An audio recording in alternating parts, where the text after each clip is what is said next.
There's no room for two people's realities in a narcissistic relationship. Always keep that in mind. These relationships work as long as they can dominate and control you. And once you challenge that dynamic, it cannot work. So the short answer to that is they will blow up or they will leave.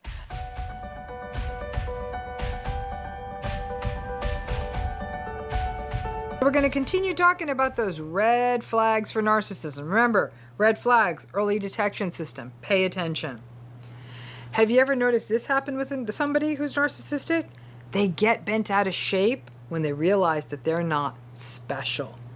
And again, this red flag series is meant to be a way, especially in a new narcissistic relationship, to pay attention to patterns and learn about patterns that are telling you early on that this relationship could be a problem. Now, I'm going to say a quote. I've said it, I think, a couple of times on this channel. I'm going to say it again. It's actually from the movie The Incredibles, so not exactly a high culture. But I think there are always some interesting gems in those damned Pixar films, which I had to watch for years. At one point, there's a sort of sad character in The Incredibles named Syndrome. And he says something to the general effect of, if everyone is special, then no one is. And it was interesting. Syndrome, the character, had some of the feel of a vulnerable narcissist. He wanted to be a superhero, so I think he tried to make some special boots or something like that to have superpowers, but the actual superheroes had inborn superpowers, and he was forever resentful of not being seen for his superness and the privileges the super people had, and he just got more and more angry and kind of made a mess out of everything with his sort of quiet rage.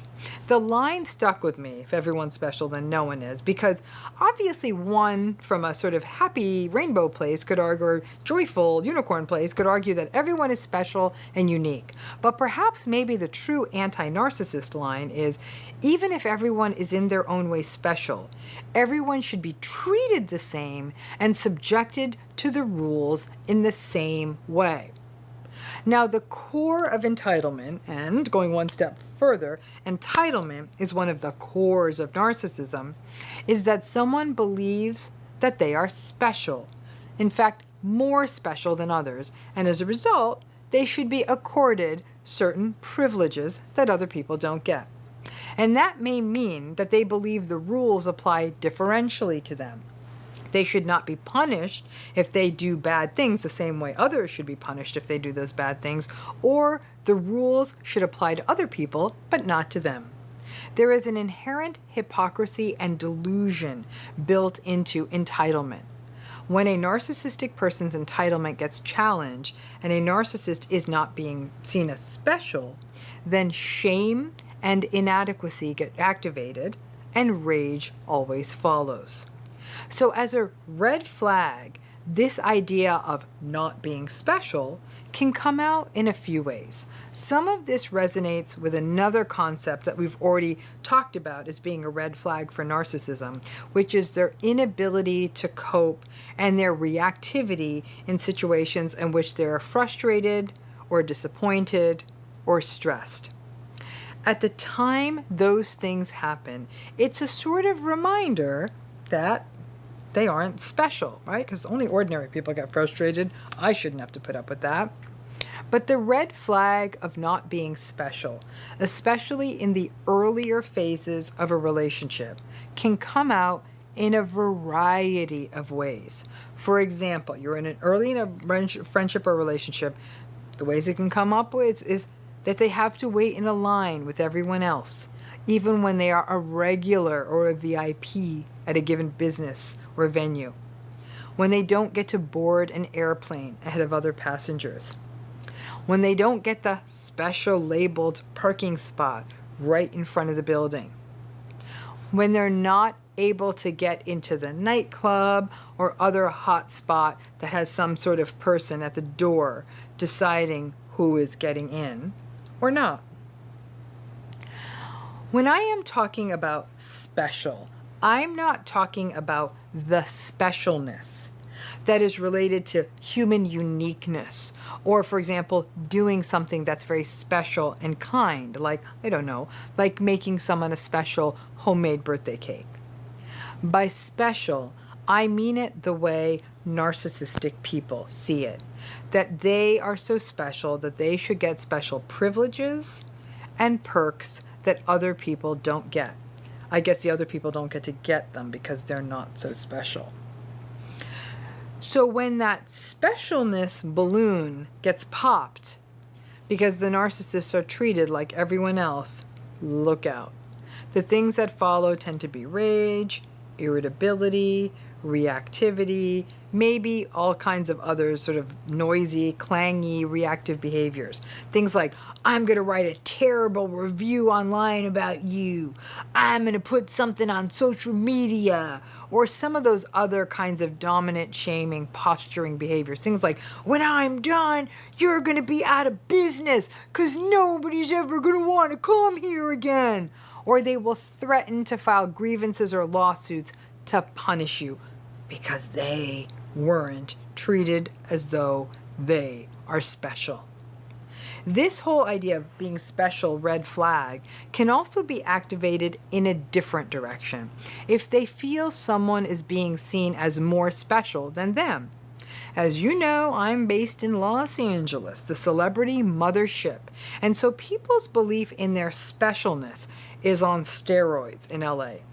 A garden variety narcissist who may not be famous, but a little famous, may watch a much more famous or renowned or notorious person getting the VIP treatment somewhere, being quickly ushered into the restaurant, getting the best table in that place or a private table, lots of people taking pictures of them. And the narcissistic person watching this scene unfold may actually literally have a visceral reaction to watching someone else be the special one. And it doesn't even have to be on this grandiose a scale. It may be that in line at that business where the narcissistic person regularly goes to do whatever, then they're being made to stand in line. But to watch that someone else who may be more important to the business owner or for some other reason, someone else actually does get to jump the line. Again, what you're often likely to see is a rage fireworks show when that happens, either passive-aggressive rage or overt rage. It's almost a 1-2 punch. Not only is the narcissistic person seeing that they are not the special one, but on top of that, it turns out someone else is. Now, in my life, for a variety of reasons, I have to fly a lot. I used to do it more before the pandemic, but even during the pandemic, I still had to fly a lot. And for me, airports are like narcissism laboratories. Entitlement is always on display. How people board the aircraft, how they store their bags once they get on the aircraft, how they manage their armrests and the leaning of the seats, how they behaved when they didn't get their way on the airplane or when they're boarding the airplane.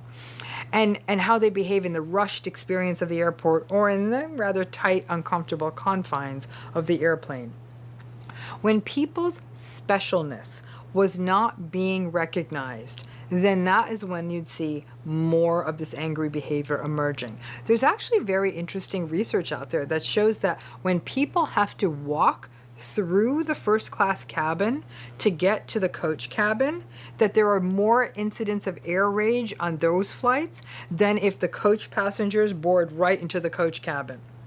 My guess is that those folks who are ragefully acting out on flights, probably narcissistic types, if they saw that others had bigger seats and better stuff, then their "you're not the special one" trigger gets activated, and then they go off on their fellow coach passengers.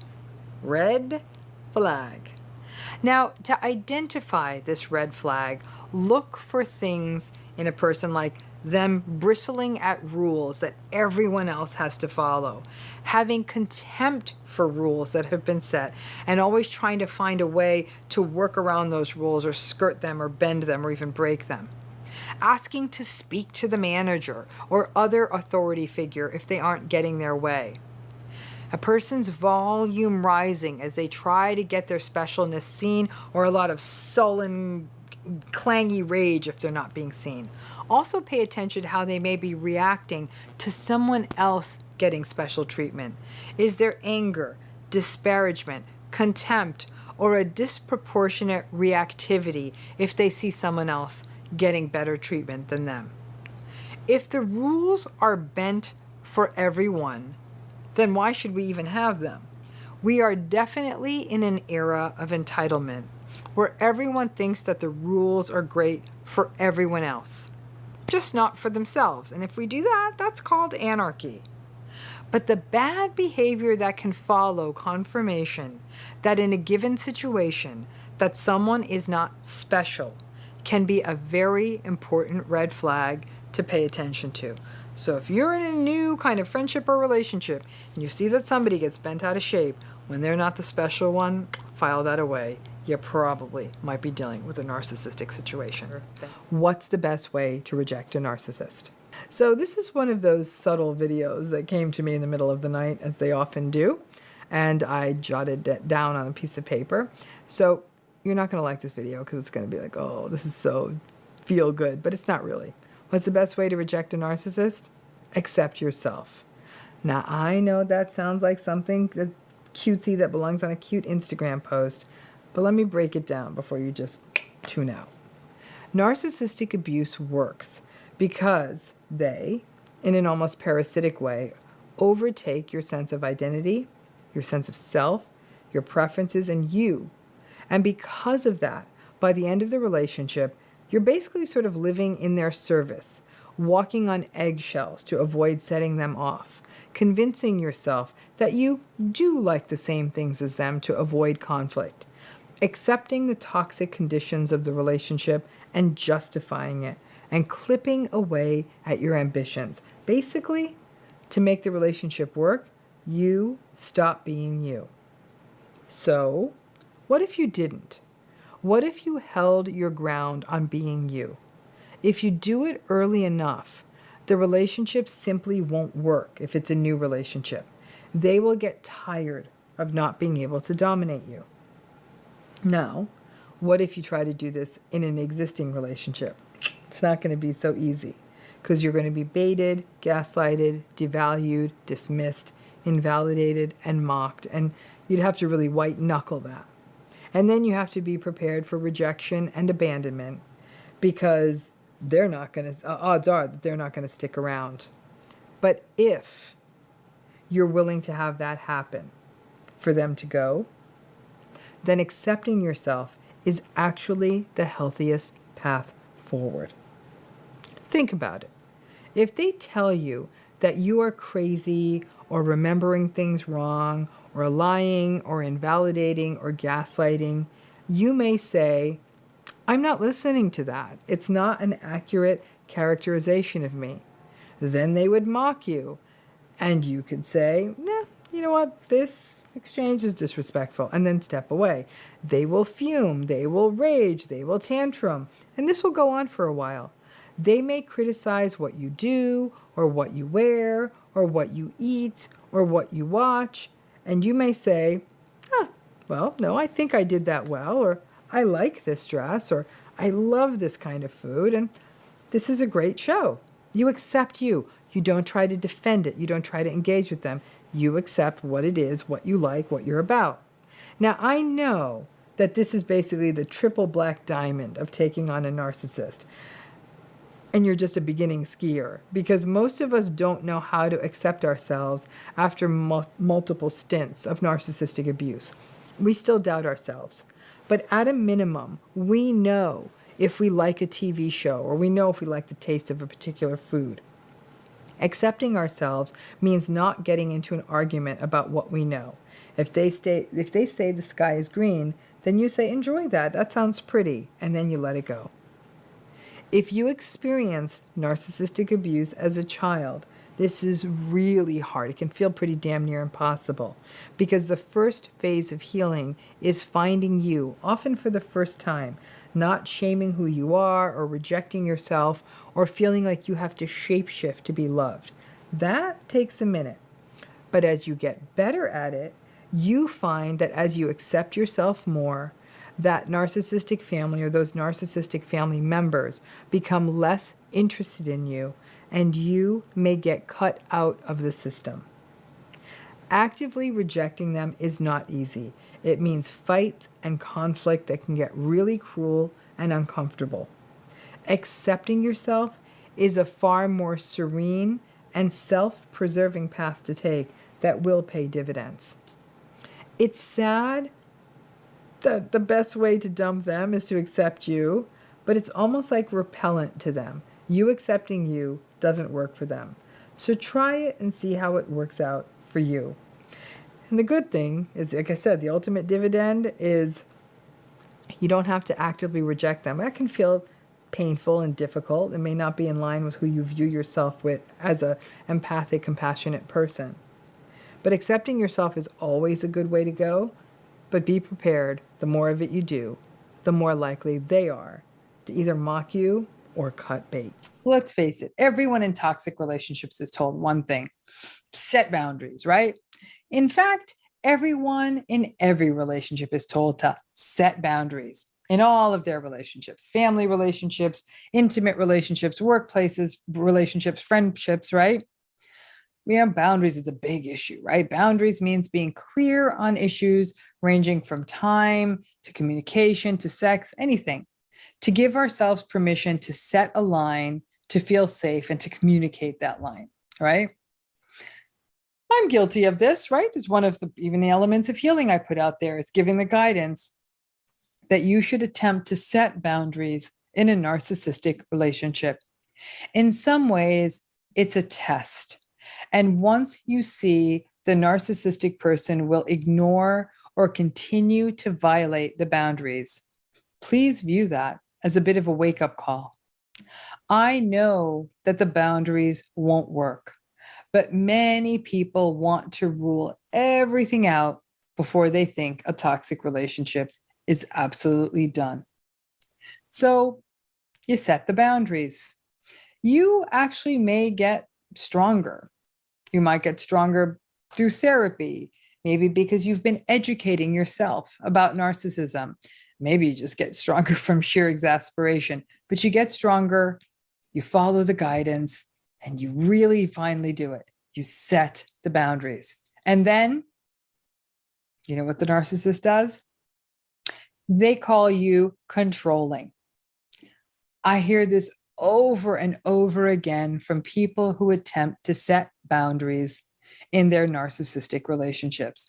For years, they didn't set boundaries in these relationships because they were confused, or they blamed themselves, or they did not understand what they were dealing with. Some folks did not set them because they just didn't know how to set them. And let's face it, the vast majority of people are not taught how to set boundaries in childhood. And if you had a narcissistic parent, then forget about it. You were never given permission to set boundaries. And if you did, you would have faced rage and punishment. And if you didn't even get to see boundaries being set, maybe even by your other parent or within the family system, when you didn't see them being enacted, it's hard to do something that you were never taught or that you were never given permission to do. But once you set the boundaries anywhere, it may be directly with the narcissistic person, it may be with someone or something else, and your boundary setting is observed by the narcissistic and by a narcissistic person in your life. But when your boundaries are observed, you setting boundaries is observed by a narcissistic person, they will likely tell you that you're being controlling. And obviously that's a bit of a projection. So let's lay this out as a bit of a scenario, right? You are in a narcissistic relationship. Let's say it's with a parent, right? But you can substitute anyone in there. The parent expects you in a very entitled manner to keep doing things for them as soon as they ask you to do them. It is eating into your time and making your life difficult, and you're very busy. You have tried in gentle and appropriate ways to push them off, tried to get siblings to help, or done what they needed in a rush. But more often than not, you do what they need to get done, but you're getting more resentful. Finally, one day, after taking so much time to do the many frivolous things that the narcissistic parent expects you to do, when they expect you to do them, with little awareness of how this is affecting you, you tell the parent, hey, I can't do this every day. I can do these things like once a week, and that's it. Anything else is going to just have to wait till the next week. And please also don't call me during work hours because it's quite disruptive. And then you do that, good boundaries, and the parent accuses you of being controlling, cold, and maybe even manipulative. It can be quite startling to have someone tell you that you are controlling after years of walking on eggshells and then finally making clear what you would think would be clear to any self-aware person. But there's the rub. They aren't self-aware. That's the issue. You, me, all of us, we all exist at their need and at their whim. They are delusional enough to think that we are the problem, that they are always right, and that we have no right to set a boundary. And if we are, then we're being controlling. Narcissistic people pathologize and shame qualities in others, which make their lives more difficult or pick away at their sense of grandiosity and entitlement. If they are the greatest and all-powerful, well, then how could somebody actually set boundaries on them? I mean, nobody sets boundaries with the king, right? If you, from an early age, saw the message that setting boundaries was a bad thing, and then attempted to set boundaries, and are then told that you are being controlling, it can discourage you from wanting to set them or from setting them at all.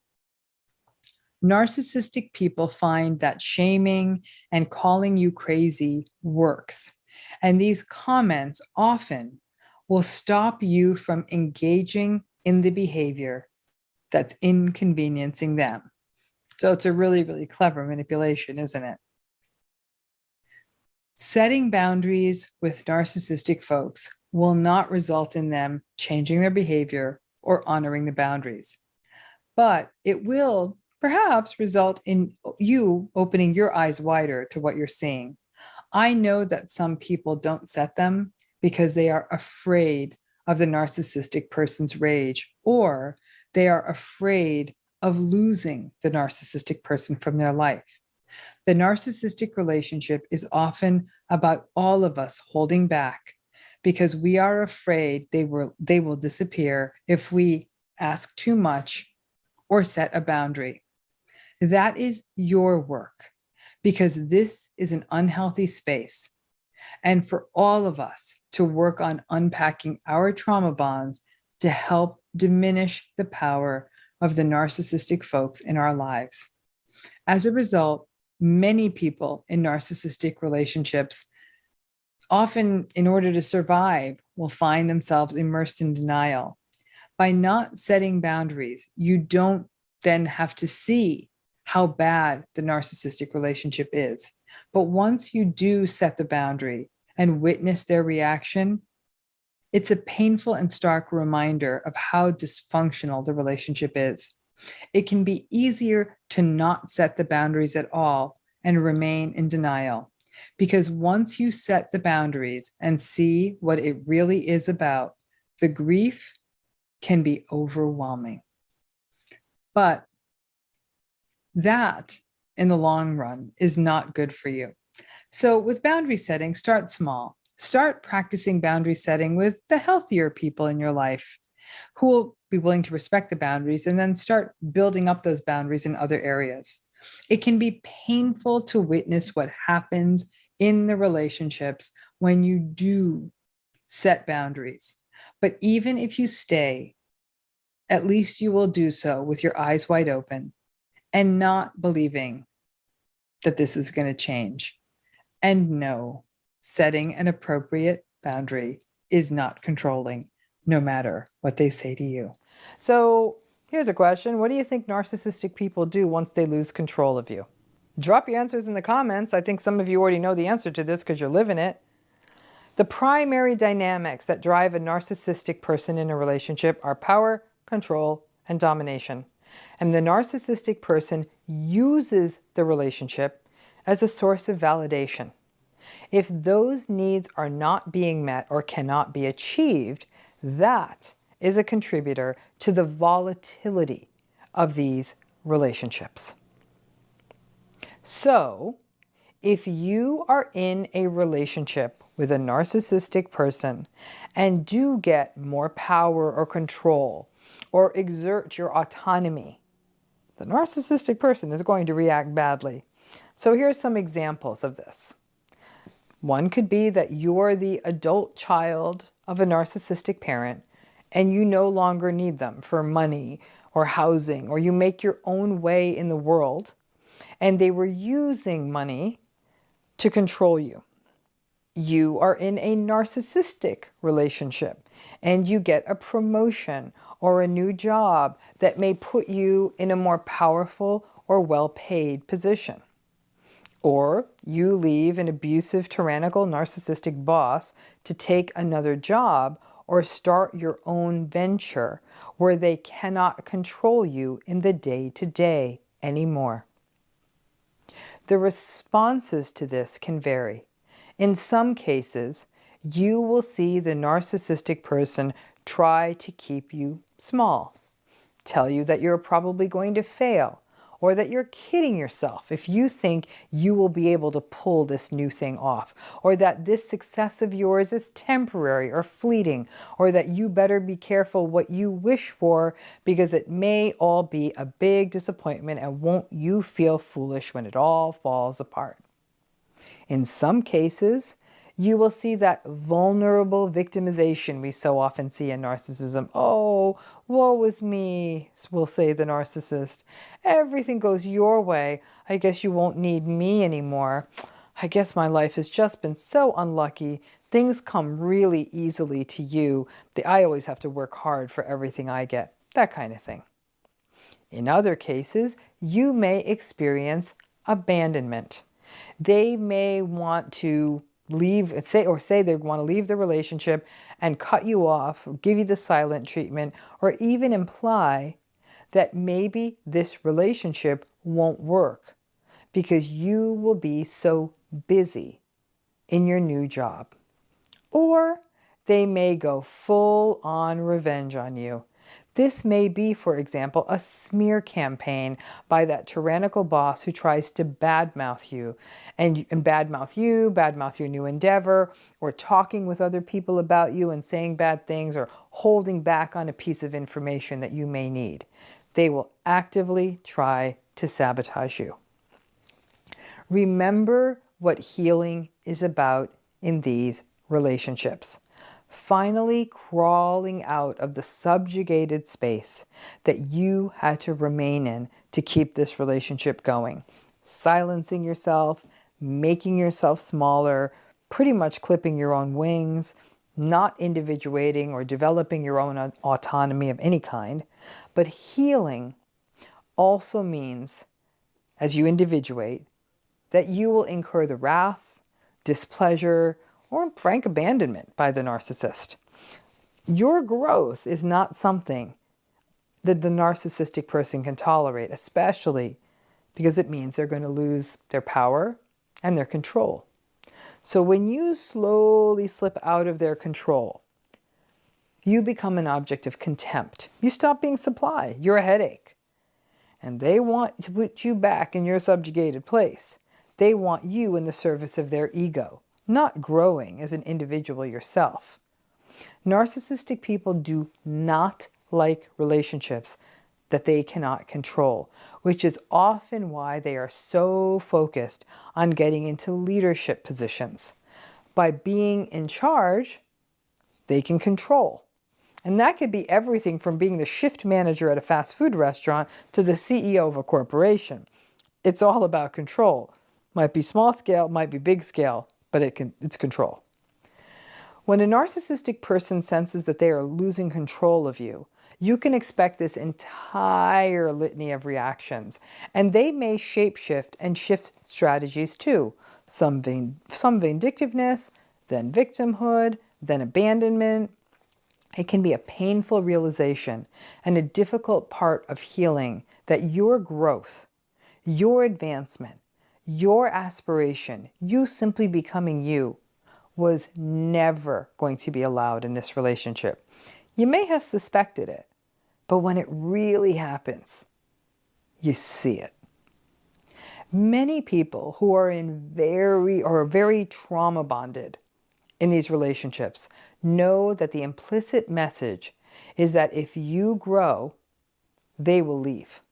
And the fears that go along with it means that many people in narcissistic relationships have shrunk themselves for years to make it work. Because no, they will be pissed off, and then they will continue to berate you or abandon you if you dare ever get out of their controlling grip. There's no room for two people's realities in a narcissistic relationship. Always keep that in mind. These relationships work as long as they can dominate and control you. And once you challenge that dynamic, it cannot work. So the short answer to that is they will blow up or they will leave. But that idea of either facing the rage or facing the abandonment is so overwhelming for so many people in a narcissistic relationship that even though it's not intentional, that you may find yourself holding yourself back and not expanding yourself to all the full potential that you have because of that fear and because the narcissistic person will not lose control of you, and you might feel too scared of what will happen if you did. My only hope for you someday is that you do. When we play out the usual narcissistic relationship cycle, idealization, devaluation, discarding, and hoovering, it can look like the narcissist is fully in control. It feels like the narcissistic person is the one pulling the strings, doing the love bombing, engaging in seduction, or doing the deep dive into pseudo-empathy. And once they have you, they start getting uninterested in you, right? They devalue you. It's their contempt at the point they have you and their incapacity for intimacy. The chase is typically the most engaging part of a relationship for a narcissistic person. And then, oftentimes, it's them who decides to leave, or at least threatens to leave. But sometimes, and I would argue far more often than you would think, people leave narcissists. And in fact, as we get more awareness of narcissism and narcissistic abuse, I think people are actually leaving narcissistic relationships more often than we think because people are recognizing that these patterns are probably not going to change. When you leave a narcissistic relationship, in general, the narcissist does not like it. It means that they have lost control of the narrative and, frankly, lost control in general. It means that they're going to be losing validation, losing whatever conveniences you brought to their life, and losing power. Their responses to being left by you or being left by anyone will range from rage to mockery, you really think you're going to make it without me, to seeming indifference. But the piece that many people forget about is that people who are quite narcissistic or have narcissistic personality styles are very vulnerable to feelings of abandonment. We often view abandonment in line with more sort of fragile or despairing personality patterns or mental health issues. We think that the narcissist is too cold for that. Abandonment, though, is also a bit of an interpretation issue. Abandonment can even be experienced when somebody just goes away on a trip or goes to work or just goes home for a little while. Just that moment of separation activates something quite primal in people who are narcissistic. It's not true that narcissists are immune to abandonment. For a variety of nuanced psychological issues, narcissists do not regulate abandonment well. Some of this relates to work that comes from the world of attachment theories, which hold that people who have narcissistic personalities are likely to have attachment styles that are characterized by anxious, disorganized, or avoidant patterns. As a result, It can be very, very difficult at a primitive level for a narcissistic individual to safely put roots down with another person. For people with these kinds of attachment styles, the moment of departure is always very difficult for them. It activates all that attachment stuff. Now, some of you in relationships that are characterized by narcissistic patterns, or who have been in these patterns in these relationships in the past, you may recognize this pattern. Let's say in a narcissistic relationship, you may need to have to be away from each other for a few days or a few weeks, a business trip or some other travel, a work thing, a family issue that needs to be dealt with. And the day of departure is getting closer and closer. You will notice that things will get more and more tense in your relationship, and the narcissist will get more and more agitated. They will start arguing with you about small things. The relationship will just feel more difficult. You may feel frustrated because you want your last few days or hours with this person to be pleasant, but the more you try, the worse they behave. And you may get into a blowout battle on the way to the airport or whatever as you get to the hour of departure. A similar pattern can arise when you see them again when they get back from the trip or when you get back from the trip. Instead of falling into each other's arms with each other, you may find that your narcissistic partner or narcissistic person may be tentative, almost detached, distant. These patterns are not uncommon in people who have these attachment issues, anxious or avoidant or disorganized attachments. And all of this is consistent with the idea that upcoming departure starts triggering those primitive abandonment feelings, and the coming back together is actually kind of characterized by anger. I can't believe you left me in the first place. And this happens even if it's the narcissist who is the one leaving on the trip. Doesn't matter who's going. It's that you guys are parting ways for a little while. And all of this is because abandonment is a very primitive experience.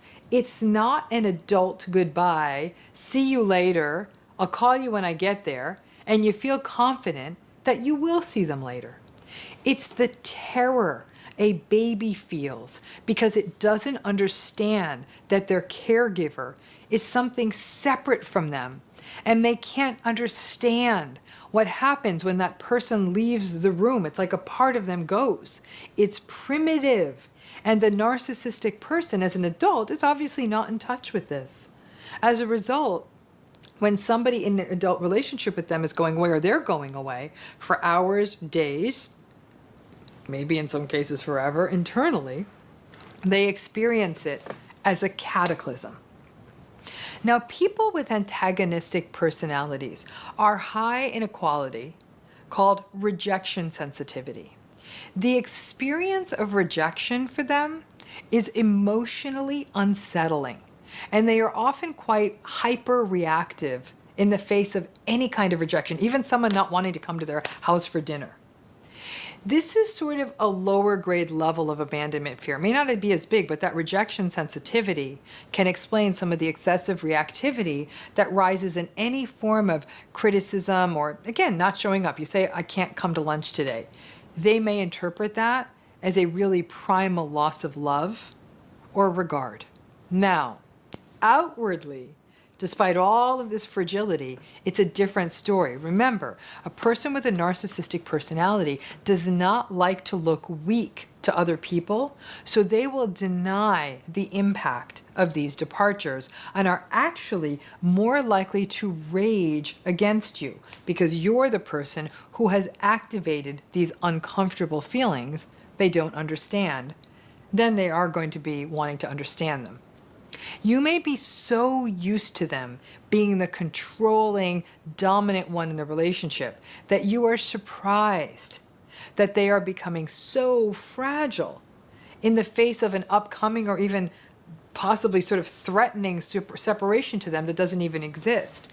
And when you try to become sweet and soothe them, they may actually become more contemptuous because in some ways you're sort of bringing their fragility to light. Fears about abandonment and strong reactions against it are often considered to be a part of what is designated as what's traditionally been thought of as a borderline personality style. Abandonment and borderline personality are often viewed together. But the borderline and narcissistic personality styles are sort of closely related in terms of some of their origins. So the abandonment crises of the narcissistic personality, just theoretically, in light of the attachment stuff, does make sense. We just aren't expecting it with a narcissistic individual because we don't see the same levels of sort of despair and instability that we might see with, for example, more of a borderline style. The issue of abandonment can also explain hoovering. You may be wondering, if they're afraid of abandonment, why would a narcissist leave and then try to pull you back? And they might try to pull you back if you're the one who left, but why? Interestingly, narcissists will often leave relationships because sometimes when people are afraid of something, they try to get ahead of it. They try to abandon the other person first. It allows that person, the leaver, to control the narrative, to control the fear. It's like knowing when the scary part of the movie is going to come, rather than being startled by it. But after a person who tries to kind of get away or get ahead of the abandonment by pulling out themselves, there can be a sort of primitive attempt to work this through. Can I bring that person back? That disorganized approach, avoiding, go away, no, come back, no, go away, no, come back. That's the style that often characterizes narcissistic relationships. And that's where you often see the hoovering. And you may fall for it, and then the whole cycle starts again. Again, it's like the child that aggravates the mom does step away, and the child's like, I want to get mom back. The fear of abandonment shared by many narcissists is often related to the fear of losing validation, narcissistic supply, control, and then there's the activation of shame scripts around being rejected.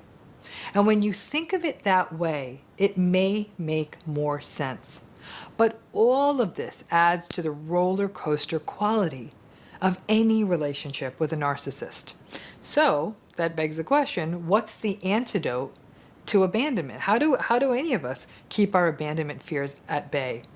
By feeling secure and safe in the world. Now, how does a person get there if they didn't have healthy attachment experiences earlier in life? It comes down to therapy and doing the work of self-compassion, of self-reflection, of self-awareness, and recognizing that emotions are not scary. None of this comes easy to people with narcissistic personalities. And so for some of you, many of you didn't have early secure attachments, but you have been able to do the hard psychological work of helping yourself as an adult feel safer in the world. For a narcissistic individual, though, that is highly, highly unlikely. There will always be this sense of threat. And remember something I've said throughout these videos. Think of the narcissistic individual as somebody who feels a constant sense of threat from the world. They always feel like something is coming at them, right? And even when there's nothing coming at them, part of it is sort of what they're saying to themselves in their own head. And abandonment is pretty high on that list of threats a person with a narcissistic personality style feels. A great example of this would be some of you who've been in narcissistic marriages, you yourself would say, I don't want to get divorced. I don't believe in divorce. I want to stay married. I have to stay married. We have kids together. Our money is like this. It's my culture. It's my religion. Whatever your reasons are, you don't want a divorce. You're in a narcissistically abusive marriage, and one day you finally, you can't take it anymore. But in your relationship, throughout the relationship, something that is not unusual in a narcissistic marriage is that the narcissistic partner will threaten divorce. Threatening divorce or threatening to leave a relationship and not doing it is actually a form of gaslighting. It's a way to keep the other person on their toes so they fall in line with you because they think that, oh, if I don't fall in line with them, they're going to get up and leave. So it's not an uncommon gambit by a narcissist. Well, here's where it gets interesting. More often than you would know, the person in a narcissistically abusive marriage, especially the one who doesn't want to get divorced, will hear this threat over and over again. Oh, yeah, I'm going to divorce you. I'm going to call an attorney. I'm out of here. You, the non-narcissistic, I don't want this to happen. Okay, what do I need to do? One day you're like, I'm done. You want a divorce? Sounds great. I'll give you one. Then the narcissist will often say, oh, I didn't mean that. We could work on this. Boom. The abandonment script got activated. As long as they were running the narrative, they were the one who could threaten divorce, then they were in control of it, especially when they realized you didn't want it. But the day you give in and say, great, you want a divorce? I'm all in. Let's call this done. It is amazing how often the narcissist will say, whoa, what do you mean? That's what I mean about that abandonment always being sort of the baseline, sort of the back thrum to one of these relationships. So I hope that gives you some insight. It really speaks to some of the vulnerabilities inherent in this personality style. And if it happens to you, or happened to you, I'm hoping this gave you some clarity. Again, if you're new to this channel, please subscribe, join us. It's a great community, and look forward to seeing you again. Forward to seeing you again. Forward to seeing you again. Forward to seeing you again. Forward to seeing you again. Forward to